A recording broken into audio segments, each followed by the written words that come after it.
काय कुठं मंत्री कुणी असून दे, सरकार कोणाचंही असून दे, तुम्ही तुमचं उपद्रव मूल्य दाखवा. थोडक्यात सांगायचं पायात नेमकं पायदान ठेवा, तुम्हाला निधीची कमतरता वाचणार नाही. काही सगळं चालवेलं आहे असं काही समजायचं काही कारण नाही. आता कुणी म्हणतंय दोन पक्ष असला तरी आत्मा एक आहे, त्यामुळे आमचा अध्यक्ष कोण म्हणते आमची संख्या बळा, आमचा अध्यक्ष यात कुठंतरी आपल्याला संधी आहे लक्षात ठेवा. संधीची वाट बघत राहिली आहे. हे टोळका आहे. टोळका सत्ता स्थापन करण्यासाठी भारतासाठी जमलेलं टोळका या टोळक्यामध्ये भारतासाठी भांडणामध्ये होऊ शकतात. खरं तर हा जिल्हा हा राजर्षी शाहू महाराजांच्या विचाराचा जिल्हा आहे. परंतु मधल्या काळामध्ये या जिल्ह्यामध्ये जातीवादी प्रवृत्तीच्या विषारी प्रचारामुळं थोडासा भरकटलेला असा हा जिल्हा होता. परंतु खऱ्या अर्थानं फुले शाहू आंबेडकरांच्या छत्रपती शिवाजी महाराजांच्या विचाराच्या दिशेनं हा जिल्हा चाललेला आहे, याचं माझ्यासारख्याला सगळ्यात जास्त समाधान आहे. जर तुमच्या विचारामध्ये ताकद असेल तर काही काळ त्रास होतो, पण तो विचार संपत नाही. महात्मा गांधींनी सांगितलेलं आहे, सत्य परेशान हो सकता है लेकिन कतई पराजित नहीं होता. त्या पद्धतीनं मधला काही काळ खरोखरच 2024च्या विधानसभेच्या निवडणुकीमध्ये एक सुद्धा खऱ्या अर्थानं फुले शाहू आंबेडकर छत्रपती शिवाजी महाराजांची विचारधारेने चालणारा आमदार आपण आपल्या जिल्ह्यामध्ये आपण निवडून देऊ शकलो नाही. त्याची खंत आपल्या सगळ्यांच्या मनामध्ये निश्चितच होती.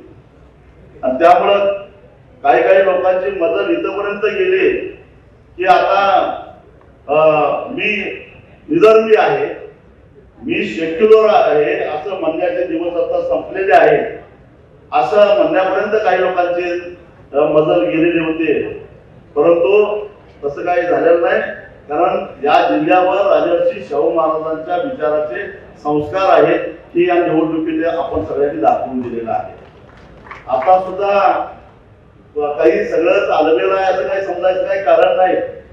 आता कुणी म्हणतंय दोन पक्ष असला तरी आत्मा एक आहे, त्यामुळे आमचा अध्यक्ष कोण म्हणतोय आमची संख्या बळा, आमचा अध्यक्ष यात कुठंतरी आपल्याला संधी आहे लक्षात ठेवा. परंतु संधीची वाट बघत राहिली आहे. हे काय हे टोळका आहे. टोळका सत्ता स्थापन करण्यासाठी स्वार्थासाठी जमलेलं टोळका. या टोळक्यामध्ये स्वार्थासाठी भांडणं सुद्धा कधी होऊ शकतात. आपण वाट बघत बसूया, कारण आपण सत्तेसाठी एकत्र आलेलो नव्हतो, तर विचारासाठी एकत्रित आलेलो आहोत आणि ती विचारधारा घेऊन जायचं आहे. माझे नवीन जिल्हा परिषद सदस्यांना आणि पंचायत समिती सदस्यांना विनंती आहे की आपल्याकडे काम भरपूर आहे. सभागृहामध्ये अशा पद्धतीने काम करा की 4च आहेत पण नाका दम आणला अशा प्रकारची परिस्थिती निर्माण झाली पाहिजे आणि असं काम आपल्याला करायचं आहे. 25 वर्षापूर्वी पहिल्यांदा मी जेव्हा जिल्हा परिषद सदस्य म्हणून जिल्हा परिषदेच्या सभागृहामध्ये गेलो, त्यावेळी प्रत्येक जेबीला ऊस दराचा प्रश्न असायचा. सगळ्यांना हैराण करून सोडलेलं होतं मला. त्यामुळे कंटाळून मला 2.5 वर्षातच त्यांनी आमदार करून टाकलं. जा बाबा इथं नको. त्यामुळं आज तुमच्या समोर एवढे प्रश्न आहेत. अहो, या जिल्ह्यातल्या जलजीवन मिशनच्या एवढ्या योजना रखडलेल्या आहेत. खरं तर जेबी 2-2 दिवस चालली पाहिजे, एवढा तुमच्याकडे काम आहे. ते काम तुम्ही सभागृहामध्ये काढलं पाहिजे. ते सगळं कुठून काढलं पाहिजे, कुणाला ठेके दिले होते, किती टक्केवारी दिली होते, ते काम कुठपर्यंत आलेलं आहे, त्या कामाची गुणवत्ता काय आहे, हे सगळं तुम्हाला या सभागृहामध्ये काढलं पाहिजे. त्याचबरोबर आज सार्वजनिक आरोग्य व्यवस्थेचे बोंबाबोंब झालेले आहे. सगळे कंत्राटी कामगार जे आहेत आरोग्य विभागामध्ये त्यांचे वेळच्या वेळी पगार होत नाही, अँब्युलन्सच्या ड्रायव्हरचे पगार होत नाही. असे सारे ग्रामीण भागातल्या सर्वसामान्य जनतेचे जे प्रश्न आहेत ते प्रश्न तुम्ही घेऊन जर का सभागृहामध्ये मांडला, कोण म्हणते तुम्हाला निधी मिळत नाही, एक असा प्रश्न हुडकून काढा. ते विषय समितीचा सभापती तुमच्याकडे घराकडे आला पाहिजे संध्याकाळी की तेवढं थांबवा, पण तुमचं काय असेल ते मतदारसंघातला निधी तुम्हाला देतो. ही उपद्रव मूल्य तुम्ही दाखवा. काय कुठं मंत्री कुणी असून दे, सरकार कोणाचंही असून दे, तुम्ही तुमचं उपद्रव मूल्य दाखवा. थोडक्यात सांगायचं पायात नेमकं पायदान ठेवा, तुम्हाला निधीची कमतरता वाचणार नाही. एवढाच माझा तुम्हाला सल्ला आहे. मी तर कायमच विरोधी पक्षात असतो, पण मी जेव्हा निवडून येतो तेव्हा मला माझ्या मतदारसंघात आणि आता 7 वर्ष झालं कुठल्याच सभागृहामध्ये मी नाही, तरी सुद्धा कुठून तरी आणतोच पैसे मी. मला जर का लोक आले मला तरी सुद्धा आमच्या विचाराचे काही सरपंच असतात, काही जिल्हा परिषद सदस्य असतात, त्यांना वाटतं आपल्या मतदारसंघामध्ये काहीतरी काम केलं पाहिजे. त्यांचा नेता आहे की नेटक्या पायताना जाते, काय चिंता करत नाही. तेव्हा तुम्ही सुद्धा अशाच पद्धतीनं निर्भीडपणानं या सभागृहामध्ये काम करा. दुसरी गोष्ट, आज मी तुम्हाला सांगतो, बंटी पाटील साहेब असतील, व्यासपीठावरचे आम्ही सगळे, संजय पवार साहेब, आम्ही सगळ्यांनी मिळून शक्तीपीठ महामार्गाला काही प्रमाणामध्ये थांबवलेला आहे, पण तो पूर्णपणे थांबलाय असं समजू नका. ते आता त्यांचा प्रयत्न चालू आहे. असं ज्योतिबाच्या पायथ्यापासून असं कुंभिकापर्यंत मला वाटतं की चिखलीपासून, प्रयाग चिखलीपासून वळवून आता भोगावतीवरनं इकडे जायचं, बुदरगडकडे जायचा, असा काहीतरी प्लॅन चालू आहे.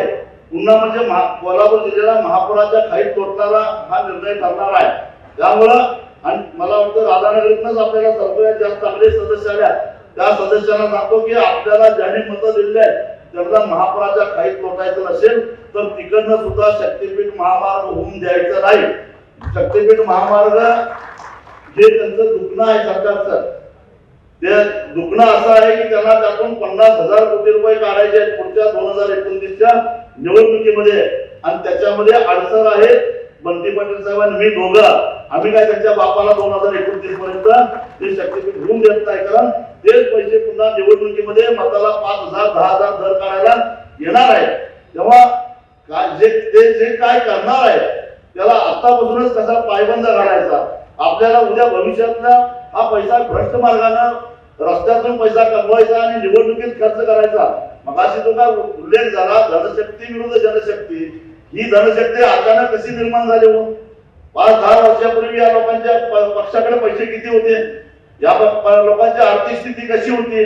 अचानक एवढा पैसा कुठला आला? तर हा खासगीकरणात हे जे काय रस्त्याचं जाळं त्यांनी विणलेलं आहे त्या रस्त्यामधून त्यांनी अमाप असा पैसा गोळा केलेला आहे. आणि त्यामुळं विकास म्हणजे त्यांच्या दृष्टिकोनातून रस्ता करणार, आणि रस्ता तुमच्यासाठी नव्हे, कारण टोल द्यायला तुम्ही आम्ही आहेच. कारण हे काही पैसा सरकारच्या निधीतून झालेला नाही आहे, सरकारच्या फंडातून झालेला नाही. हे सगळे रस्ते खासगीकरणातून झालेले आहेत. सगळे सध्या जे काही प्रकल्प चालू आहे ते खासगीकरणातून चालू आहे. आणि त्याची परिस्थिती अशी आहे की 4 आण्याचा खर्च आणि प्रत्यक्षात खर्च 4 आणे दाखवायचा रुपया, अशा पद्धतीनं जो शक्तीपीठ महामार्ग 30-35 कोटी 35,000 कोटी मध्ये व्हायला पाहिजे, तो रस्ता जर का ते 1 लाख कोटीत करत असतील तर हे 60-65,000 कोटी रुपये हे अशा मार्गाने काढतायत. आज जे काही रस्ते बांधकाम चालू आहे ते बांधकामाचे ठेकेदार कोण आहेत? भारतीय जनता पक्षाचे सगळे आमदार हेच ठेकेदार आहेत. हा आपला कागल बेळगाव भाजपच्या एका आमदाराकडे आहे, आपला रत्नागिरीचा हायवे भाजपच्या एका आमदाराकडे आहे. म्हणजे हे आमदार आता ठेकेदार झालेले आहेत. थोडक्यात सांगायचं का, आणि काही लोक आता त्याला समर्थन करणाऱ्यांना असं वाटतंय की ही पैशाची बडीम आहे. आता बडीम सगळे ते घेऊन गेले तर खाली पडलेला सगळा तरी आपल्या वाट्याला येईल, बडणीभोवती पडलेला सगळा आपल्या वाट्याला येईल, म्हणून काही मंडळी त्याचं समर्थन करतात. हे बडणीभोवती सगळा गोळा करणारी माणसं आहे, त्यांच्यापासून सुद्धा तुम्हाला सावध राहावं लागेल. पैसे देऊ शकत नाही ते. आम्ही लढून चोकाच्या अंकली या रस्त्याला सरकारला गुडघे टेकायला लावून 2013च्या कायद्याप्रमाणे पैसे देण्यासाठी भाग पाडलं, परंतु तो शासन निर्णय बघा, फक्त केवळ आणि केवळ त्या एवढ्या 38 किलोमीटरसाठी तो शासन निर्णय केलेला आहे. महाराष्ट्रातल्या इतर प्रकल्पासाठी हा निर्णय नाही असं सरकारने स्पष्टपणाने म्हटलेलं आहे. तेव्हा लोकांचा गैरसमज करून देतील हे असे सगळे महत्वाचे मुद्दे आहेत. महापुराचा प्रश्न आहे, आम्ही जी काही भूमिका घेतलेली आहे, म्हणजे तुम्हाला जिल्हा परिषदेच्या सभागृहात जे मांडायचं आहे, आपण जी काही भूमिका घेतली होती पुराची, आज रुरकी IIT-नं ही भूमिका बरोबर आहे. अलमट्टीमुळं तुमच्या याला महापुराचा धोका कोल्हापूर जिल्ह्याला आणि सांगली जिल्ह्यात निर्माण होतो हे आम्ही म्हणत नाही, आम्ही 20 वर्षापासून म्हणतोय. पण रुरकीच्या IIT-च्या तज्ञ कमिटीने सुद्धा हा अहवाल नुकताच केंद्र सरकारला दिला आहे. त्या अहवालाच्या आधारानं केंद्रीय जल आयोगाने सुद्धा या अलमट्टीच्या उंचीवाढीला विरोध केलेला आहे. म्हणजे जी आपण भूमिका घेतलेली आहे ती योग्य आहे हे आता सिद्ध झालेलं आहे. आता हा विचार तुम्हाला सभागृहामध्ये सातत्याने मांडून सरकारला आणि पर्यायाला सत्तेत असणाऱ्यांना मेटाकुटीस आणायचं आहे हे लक्षात घ्या. त्याच्यानंतर यांनी आता पंतप्रधानांनी अमेरिकेसमोर गुडघे टेकून जो अमेरिकेवर करार केलेला आहे त्यामुळे आपली शेती उद्ध्वस्त होणार आहे. लक्षात ठेवा, आपली शेती उद्ध्वस्त होणार आहे. सगळ्यात मोठा फटका ऊस उत्पादक शेतकऱ्यांना बसणार आहे. किमान टना पाठीमागे 700 ते 800 रुपयाचा दराचा फटका आपल्याला बसणार आहे. तुम्ही म्हणाल त्याचा काय संबंध आहे? अमेरिका काय इकडे ऊस पाठवणार आहे काय? ऊस निर्यात करणार नाही, पण अमेरिकेमध्ये तयार झालेल्या मक्यापासूनचा इथेनॉल जर 45 रुपयाला इथं आला तर आपल्या देशामध्ये तयार होणारा जे मोलॅसिस पासूनचा इथेनॉल जे 58 रुपयाला सरकार खरेदी करत आहे त्याच्यामध्ये एका लिटर पाठीमागे 13 रुपयाचा फरक पडतो. आणि त्यामुळं जर इथेनॉल खपलं नाही तर साखर कारखाना ऊसाला दर देऊ शकत नाही हे लक्षात ठेवा. एकूण 73,000 कोटी रुपयाची भांडवली गुंतवणूक इथेनॉल मध्ये या देशामध्ये झालेली आहे. ही सगळी बर्बाद होणार आहे आणि त्यामुळे साखर उद्योग अडचणीत येणार आहे. हे आता भारतीय जनता पक्षामध्ये जाऊन बसलेले साखर कारखानदारांना माहित आहे की नाही मला माहित नाही, पण ते मला हळूच फोन करून ही सगळी आकडेवारी सांगत असतात. हे जितकंच खरं आहे, कारण त्यांच्यामध्ये हिंमत नाही त्याच्या विरोधात बोलायची. आणि मग आम्हाला म्हणतात तुम्ही जरा बोला, आणि तुमच्यात दम असेल तर या की म्हटलं रस्त्यावर आमच्याबरोबर.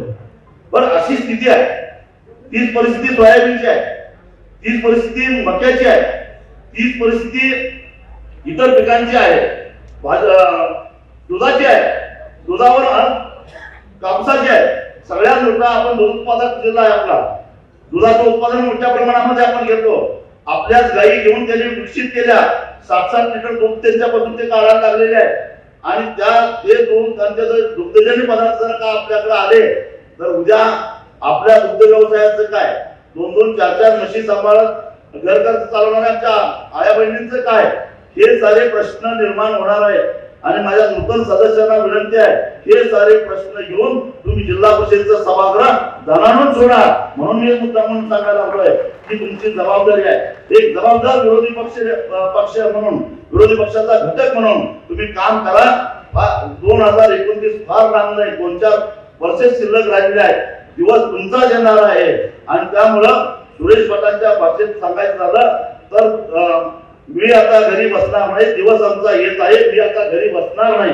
या पद्धतीने तुम्ही जर काम करत राहिला तर नक्कीच सांगतो की हे कमळ 2029ला औषधाला सुद्धा शिल्लक राहणार नाही. आपलं प्रभावी तणनाशक आपल्याकडे आहे, फक्त फवारायला तुम्ही तयार राहा. एवढंच सांगतो आणि इथं सांगतो. धन्यवाद.